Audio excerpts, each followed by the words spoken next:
The Pentagon just announced it successfully used a U.S. Navy destroyer to shoot down a mock ICBM warhead out at sea. But while they say it will help the U.S. combat a possible launch from North Korea, it could also serve to increase tensions with Russia and China. RT's Rachel Blevins is joining us from the newsroom with more details on this. Rachel? Yeah, Manila, for the first time ever, a U.S. Navy guided destroyer shot down an intercontinental ballistic missile in a test that the Pentagon claims is necessary in order to enhance national security. The test was carried out in the Pacific Ocean northeast of Hawaii on Tuesday. In a statement, the Missile Defense Agency said they plan to use the technology as a backup to their ground-based homeland defense system in case of an attack targeting U.S. soil. The agency went on to note the flight test satisfies a congressional mandate to evaluate the feasibility of the destroyer's ability to defeat an ICBM threat before the end of 2020. Now, that order comes as the U.S. prepares for possible nuclear conflicts with Russia, China, Iran, and North Korea. But while President Trump has had his share of historic moments with Kim Jong-un, Joe Biden is promising a very different approach. They said, why are you moving your missile defense up so close? Why are you moving more forces here? Why are you continuing to do military maneuvers with South Korea? I said, because North Korea is a problem, and we're going to continue to do it so we can control them. What has he done? He's legitimized North Korea. He's talked about his good buddy, who's a thug, and he talks about how we're better off. Experts are also arguing that the latest test from the U.S. could be seen as a message to China after months of the two countries increasing their military presence in the Indo-Pacific.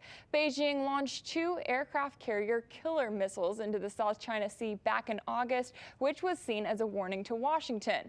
As for Russia, Moscow has repeatedly offered to extend its last remaining nuclear treaty with Washington after the Trump administration pulled out of the INF treaty in 2019. But after months of stalling, the U.S. has yet to secure a short-term extension, and the New START treaty is set to expire just 2 weeks after Biden is set to take office. So now it remains to be seen if Washington's latest missile test will be met with similar actions from the countries it sees as its top rivals going into 2021. Reporting in the newsroom, Rachel Blevins, RT. Now, this U.S. Navy missile test has many defense experts worried that a new arms race is in the offing. Now, the important arms treaties are just set to expire just after the new year. A new op-ed on RT.com discusses just that. The writer says this proves that Moscow's concerns were valid.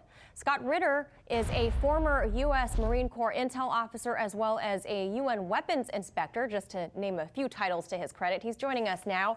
So, Scott, can you please tell us a little bit about this new missile, the Aegis SM-3, and a little bit about this testing over in the South Pacific?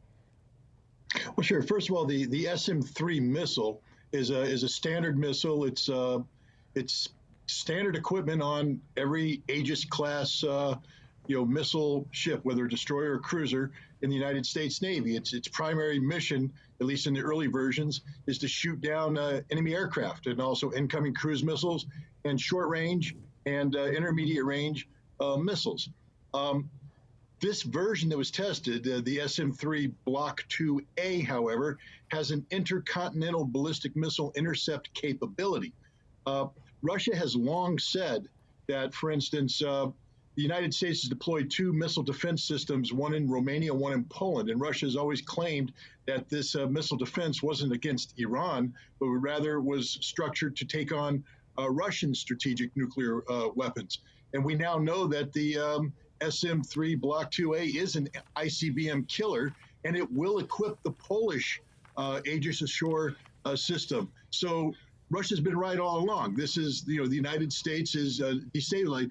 When Russia signed the New START treaty with Barack Obama in 2010, they said that all future arms control agreements must take into account missile defense, meaning that it's impossible for Russia to continue talking arms reductions, reducing its strategic nuclear arsenal at a time when the United States is bolstering defenses designed to shoot down Russian missiles. The United States says it's never been about Russian missiles, but now we see that, in fact, it is about Russian missiles because it's Russian ICBMs, Chinese ICBMs that are going to be targeted by this missile, not anybody else.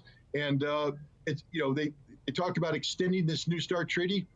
Russia would be foolish to extend the New START treaty and to enter into discussions with the United States about additional arms reductions at a time when the United States is putting in place missiles that are capable of shooting down Russian missiles.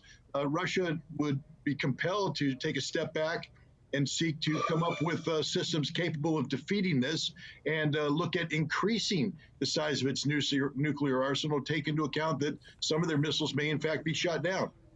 Now, Scott, when the Trump administration suddenly withdrew from the historic INF treaty last year, it also accused Russia of testing similar defense options. Meanwhile, it was actually the U.S. who was developing this kind of technology. Now, those in the psychology field would call this projection.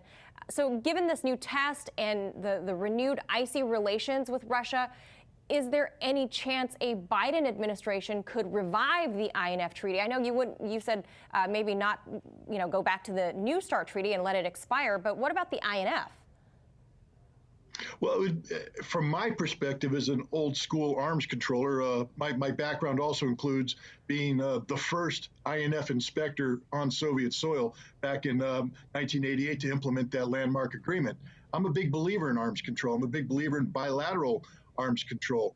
But that requires mutual trust. Ronald Reagan spoke about trust but verify.